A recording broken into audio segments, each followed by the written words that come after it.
with a big stand like Stone Cold with a few beers. Play the game, I end the game, I'm champion, I'm Triple H. Undertaker, I'm your maker, bury the brother like Kane. Ooh, 1-3, hit the tombstone, hit the choke in my face. Ooh, yeah, like a macho heel, turn like hunter muscle. If you suffer like tomatoes, I'ma keep a couple models. Ooh, and you may call me HBK when I'm tuning up the vein, you best be getting in my way. Ooh, yeah, I'm degenerate, I love it, yes, I love it. If you ain't down with that, then I got two words for you, suck it. Too sweet, put your fangs up. Too sweet, holding up the club. Let's be busy 23, got me feeling way too sweet. Welcome everyone to your longest running Australian wrestling podcast, Wrestle Radio Australia. I'm your host, Todd Eastman.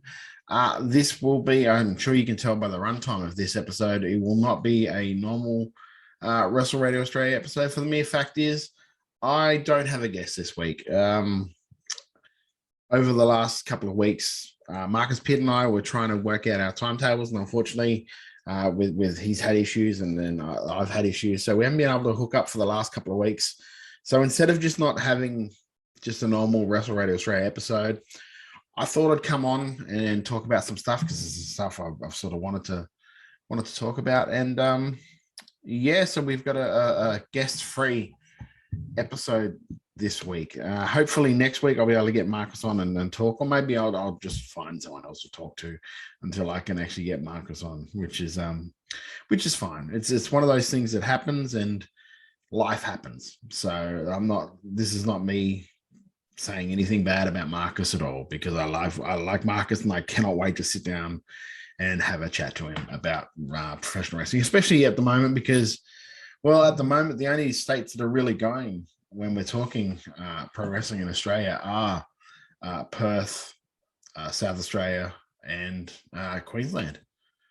So it's really, those are the guys that are running shows at the moment. I'm really interested to hear how things are going over in EPW and all of that sort of jazz. And yeah, so hopefully we'll get Marcus on in the near future, and we can talk.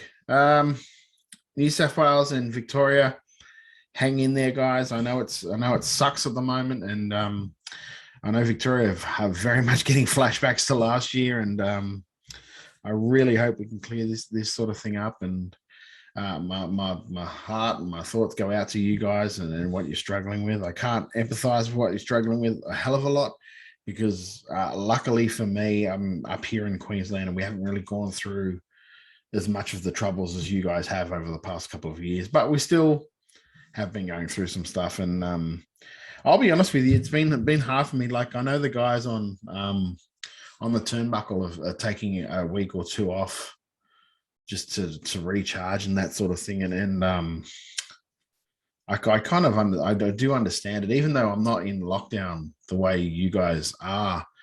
It's almost to the point where I feel guilty about doing this sort of stuff, because I don't want to sort of feel like I'm rubbing it in the face of poor New South Welshmen and Queen and Victorians, and just keep going on about shows that are going on around the country, because I feel almost guilty about doing it. But then on the other hand, I want everyone to know what's going on in Australian wrestling, and I want everyone to find out that there is stuff going on in Perth, there is stuff going on in Adelaide, there is stuff still going on up here in Queensland. Pro Wrestling League starts up again really soon. I want people to know about that, and I want to get the guys on from Pro Wrestling League and talk about that sort of stuff, and I will do in the coming weeks.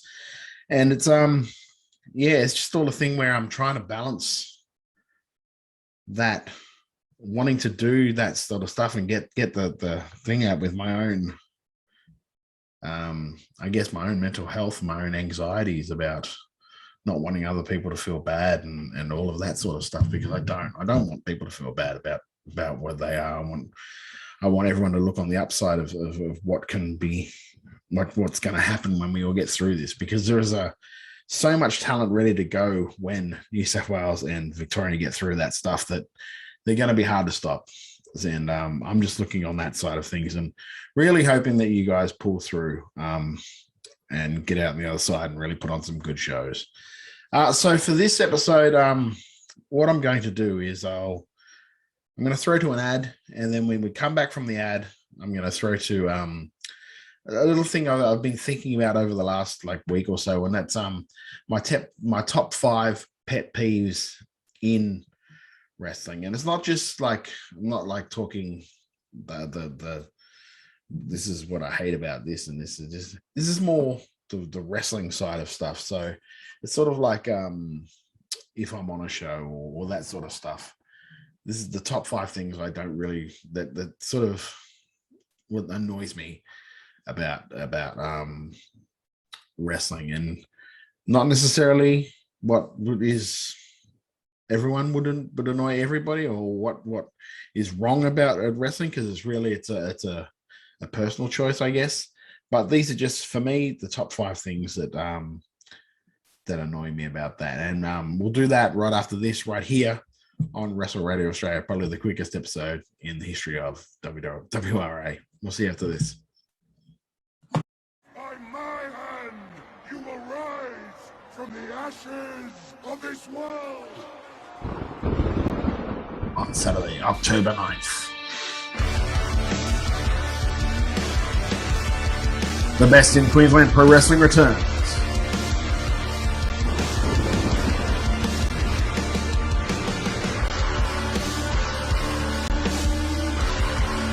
As Pro Wrestling League presents Revolution 3.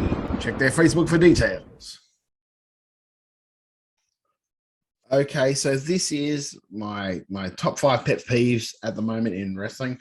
Like I said, it's a personal opinion, so you could probably be sitting here listening and go, I don't agree with that. And you probably will, because that's the nature of the beast, especially apparently because I am an old man now. So but these are some of the things within the wrestling stuff that sort of annoy me, and I'm going to do that, and then yeah. So number 1, forearm trade-off strikes to start a match.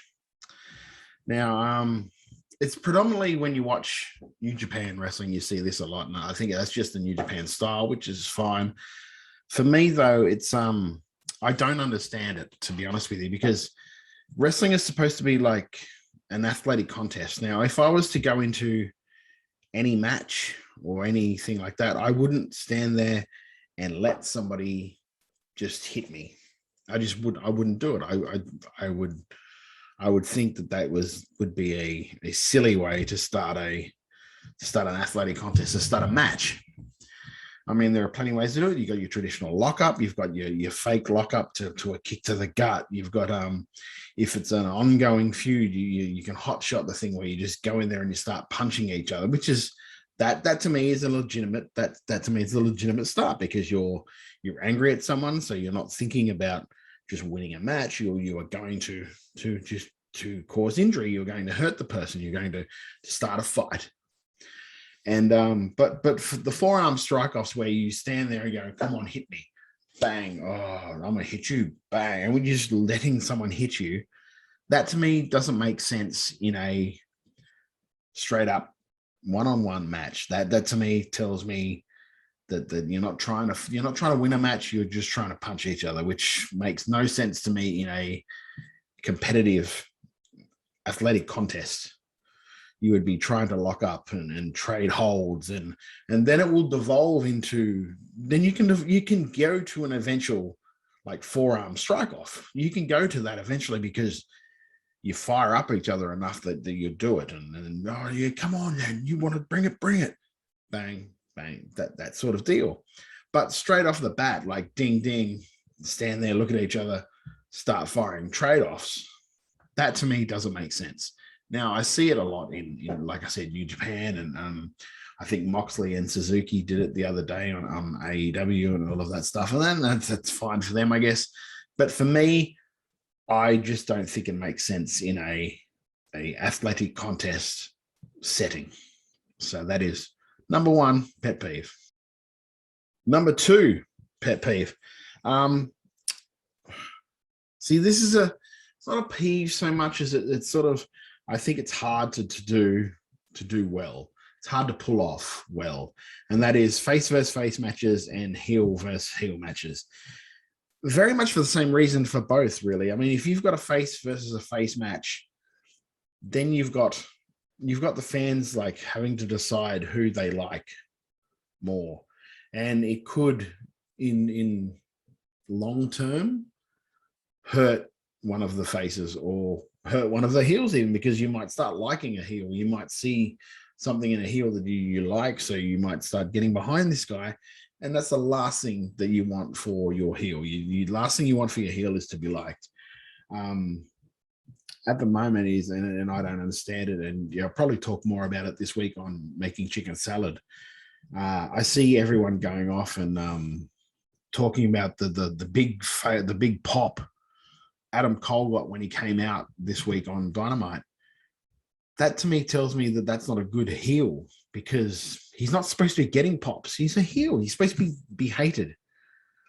So then that to me, I don't understand. I understand why.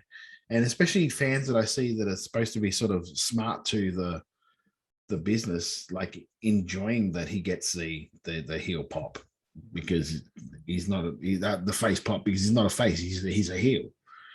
But face versus, like I said, face versus face matches, it's good. You can pull them off because it can be an athletic contest, so they can just be straight down the line, wrestle, and that can be done.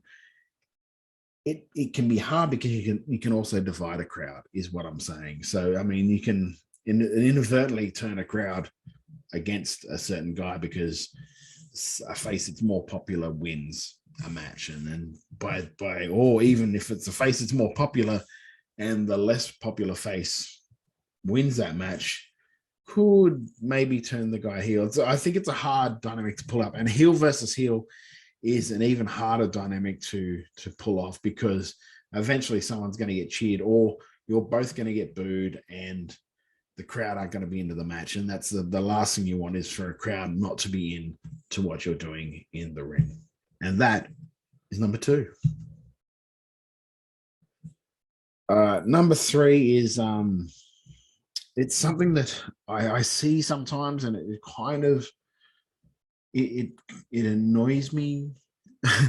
Not to the point where I'll go and rant and rave about it. Well, I guess I am. I'm here on a podcast ranting and raving about it, but it's more. I guess it's more for the workers. Is forgetting who we are there for, or why we are there, and that is like fans. If we're more concerned in just like popping the boys in the back, then we're not doing our jobs in professional wrestling. We're not doing our jobs for that show. The very reason, I mean, there are selfish reasons why we do what we do. Of course, we love performing, we love all of that stuff. But at the end of the day, why we are there, why we walk through that curtain every night or every month or every weekend, is for the people that pay their $25, their $40, their $50 to see us perform. That is why we're there. That is the thing that I've always felt that we owe the most to. We owe everything to the fans, because they are the ones that are paying to see us perform. They are the ones that are, without them, we would just be a bunch of people in our sheds having a wrestle to no reaction, to no, I mean, some people still do that now, but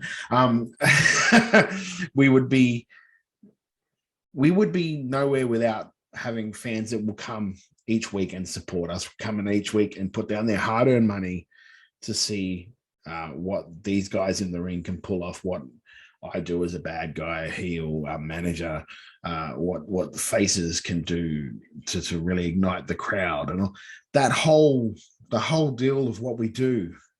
As much as it is like we want to do the best we can, we should want to do the best we can, not just for us, but more so for those people that put down their hard-earned to come and see us perform.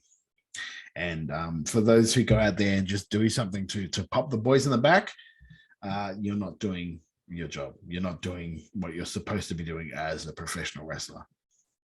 So that is number 3 of my pet peeves. Number 4 is, I guess you would say, not doing your job properly. And that is when, say if you're a champion and you've been a champion for a while, and that the company has said, look, mate, we've decided we're going to go a different way, and this guy is winning the belt tonight.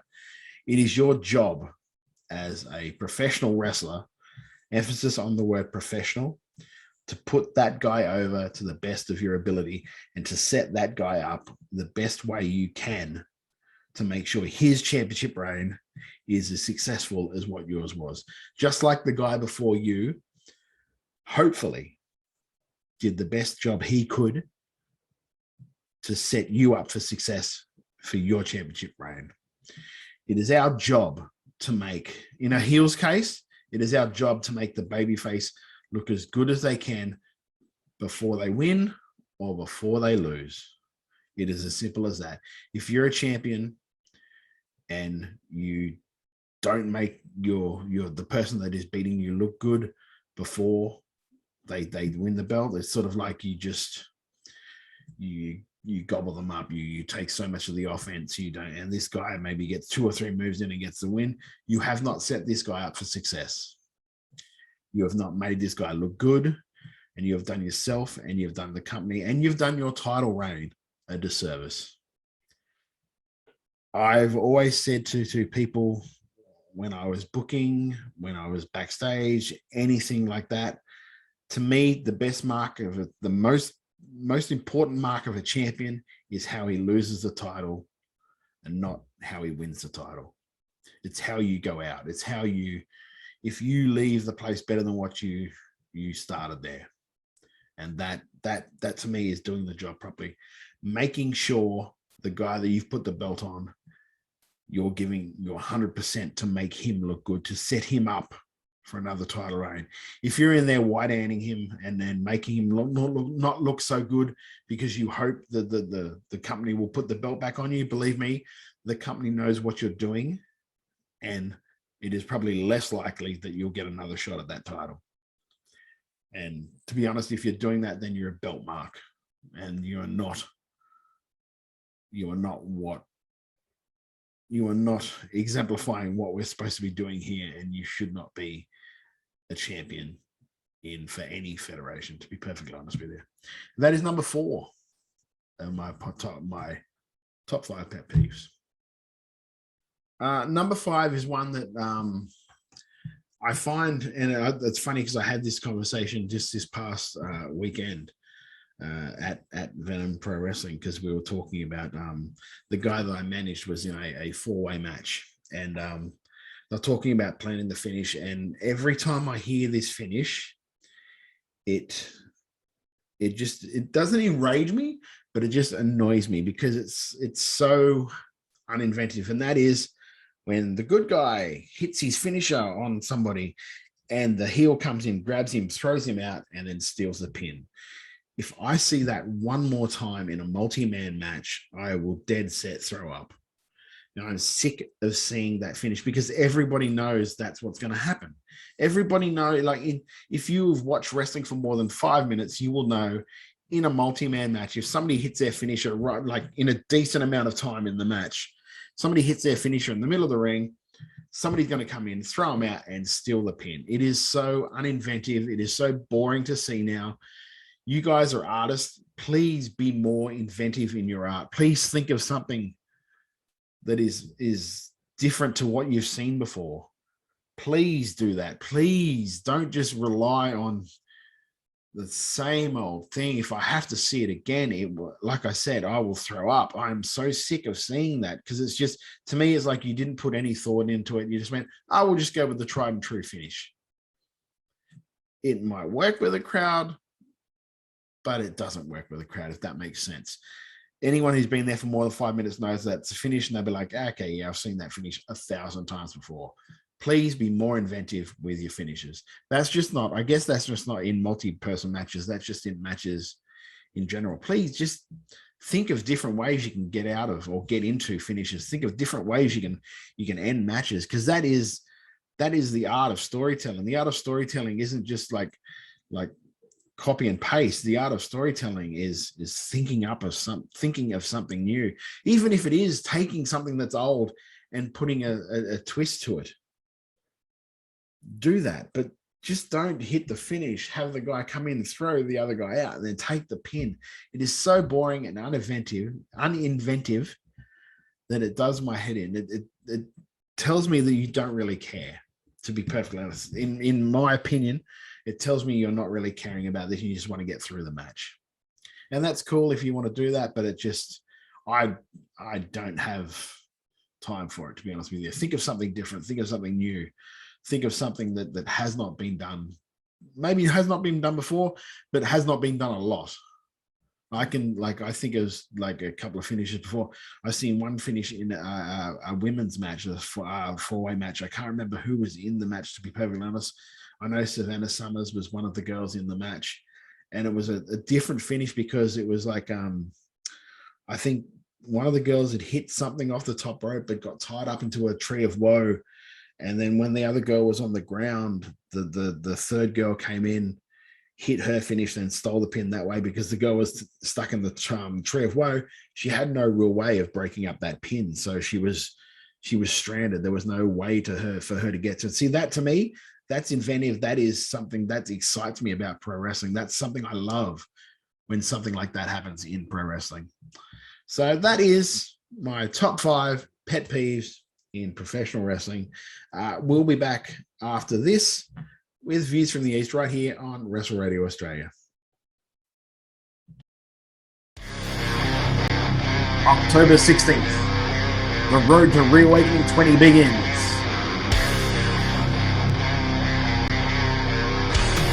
As EPW presents Mighty Encounters. Day 1 Theatre, Claremont Showgrounds.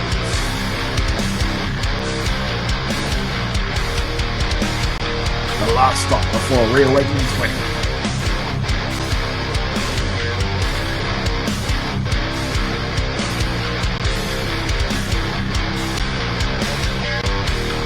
The Godfather versus the Gunslinger.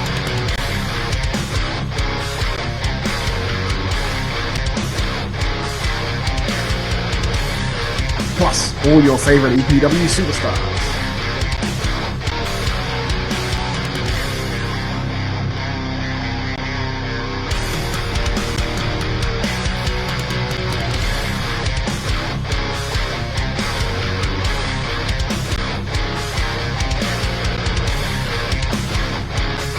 EPW presents Mighty Encounters, October 16th, Gate 1 Theatre, Claremont Showground. All right, this Views from the East is, I guess this one goes out to promoters out there, I'm guessing, and even, no, workers as well. If you have a promoter come up to you and say to you, if you go and work for these people, then we can't book you anymore, and I'm sorry that we're in the territory days, and we are not in the territory days. And anyone that thinks that is out of touch completely and just has no idea what is going on at the moment. If anything you've seen lately in America, just take the two big feds at the moment, okay? WWE and AEW. Now, WWE, very much run by a territory system. If you are signed with us, you do not work anywhere else. And how much is that getting over at the moment with people? You look at AEW and their whole forbidden door policy where people work ROH, people work TNA, people work PWG, people work GCW. You see them everywhere. And why? And what does that do? It strengthens that whole scene. It is the same for stuff, not just stuff around the country, stuff just in your state. You look at as an example, you look at South Australia at the moment, and you've got Wrestle Rampage, Riot City Wrestling, Australian Championship Wrestling, Adelaide Championship Wrestling, sorry, and I think it's I can't remember what the third. I think it's Showdown. I can't remember. It's a newer fed that's just started up, so I apologize for not remembering the name. Those guys all feds, in one way or another, share talent amongst all of them, and that to me, that scene is thriving. That's all of those shows are drawing, and it's a reason because all of those shows have iron sharpens iron, all of that jazz. If you are saying, if as a promoter and you're saying to your worker, well, if you go and work on that show, then why are they going to pay to see you work on my show? It's because those people have seen them on that show and go, I really like that guy. He's there. I'm going to go and see him there. If you can't see that, then you are blind. To be perfectly honest with you, you are blind to what is happening in the business today. In the business today, you let your people work as many places as they can, as many places as they want, to get as much experience as they can, to become better professional wrestlers. Because guess what? If they become better professional wrestlers, your show becomes a better professional wrestling show. Now, if you tell them that you don't want them working in other places, they will never grow. You might have a popular show. You might earn your regulars that come back every month and all of that jazz. These guys, as artists, will never grow because they are never reaching out. They're never working with different people. They're never learning different things. They're never spreading their wings, so to speak. And that hurts their growth. That will hurt your business. That hurts the business all over. Let your people work everywhere, anywhere they can get booked. Let them work it. Let them learn. Sure, if maybe they'll go to this place and go, oh yeah, I worked it. I didn't really like it. I'm happy where I am. If you are that worried about losing your people, then you're not doing a good job as a promotion. You're not doing a good job as a promoter, because you're not making your place somewhere that they feel like they have a loyalty to. They feel like is their home. They feel like they don't want to leave. They just want to learn. It's not about leaving. It's about learning. Now, if these guys just want to work, they want to work different places, but you are their number one priority. So if you have a date clash, then I'm sorry, then I'm signed to. My home is Riot City Wrestling, and I can't work for you that night. I really apologize, but this is my home territory, and this is where I work. As a promotion, you should understand that. As a promotion, losing a guy, you should understand it and respect that. I respect.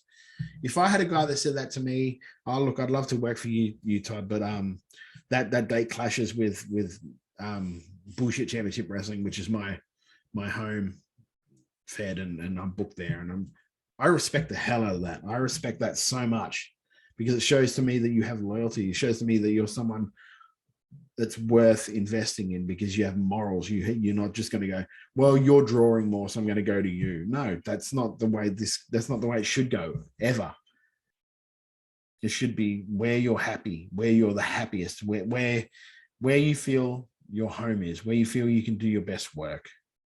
And if you aren't comfortable as a promotion to think that they're just going to leave you at the drop of a hat, then you're not doing a good job as a promotion. Now, that is it for this Views from the East. That's my opinion. You're entitled to it. We'll be back after this to wrap the show up right here at WrestleRadio Australia. You can't make chicken salad out of chicken shit. People is as people does, that's all there is to it. But a square peg in a round hole just never seems to fit. And you can't make chicken salad out of chicken shit. That is it for this incredibly quick episode of WrestleRadio Australia. I'd like to thank my guest, me, for coming on. Like I said, hopefully we'll be back next week with a guest. I can't guarantee anything. No, I'm going to have someone else on next week. Like I said, this was just a quick thing to get on. I felt like I just wanted to get on and have a bit of a whinge. I'll be back on Sunday with the host of Making Chicken Salad, Lachlan Albert, for that show. So that will be on Sunday, where we talk AEW, WWE, NXT, GCW, everything to do with American international wrestling. We talk about that on that show. That's why we don't really talk about it on this one, because we devoted the whole show to that. So we can devote this whole show to Australian professional wrestling. Please like, subscribe on YouTube, Spotify, Apple Podcasts, Stitcher, anywhere you got your podcasts from, we're there. If you're on YouTube, hit the subscribe and the notification thing, so you always know when we're on. And yeah, that's it. Oh, make sure, yeah, you know the deal. It's the whole, we're on Twitter and Instagram, Wrestle Radio AU. I'm personally on Twitter at Beast Eastman. And follow us on Facebook at Wrestle Radio Australia. Put all our stuff up on there, of course. And also, that is it, I think, for it. We have our T-shirts up on Redbubble with the Wrestle Radio Australia thing. Anything that we get from that goes to Gotcha for Life and Beyond Blue, two charities that we really do support here at Wrestle Radio Australia. They do a lot to do with mental health and men's health and all of that sort of thing, which has affected us greatly here at the show. And if you've watched the show more than 5 minutes or heard the show for more than 5 minutes, you know what I'm talking about. So that is it for this episode of Wrestle Radio Australia. Like I said, if you stuck through to the end, thank you. And I'm sorry if I bored you. It's just wanted to get something out there. So there was just a little something in between the nothingness that there has been for the last couple of weeks. And I really do apologize for that. Like I said, the whole thing with Marcus and I, we just haven't been able to get our ducks in a row. Stuff's been happening in lives, and you know what I mean? It's nowadays that we put that ahead of everything else. Mental health and health and family and everything goes before everything in my book. And yeah, so hopefully next week we might have him on, or I'll have someone else on. But until then, Todd Eastman, we'll see you next week. Oh no, I'll see you Sunday. Too sweet, yeah. Too sweet, put your fangs up. Too sweet, pour another cup. Let's be busy 20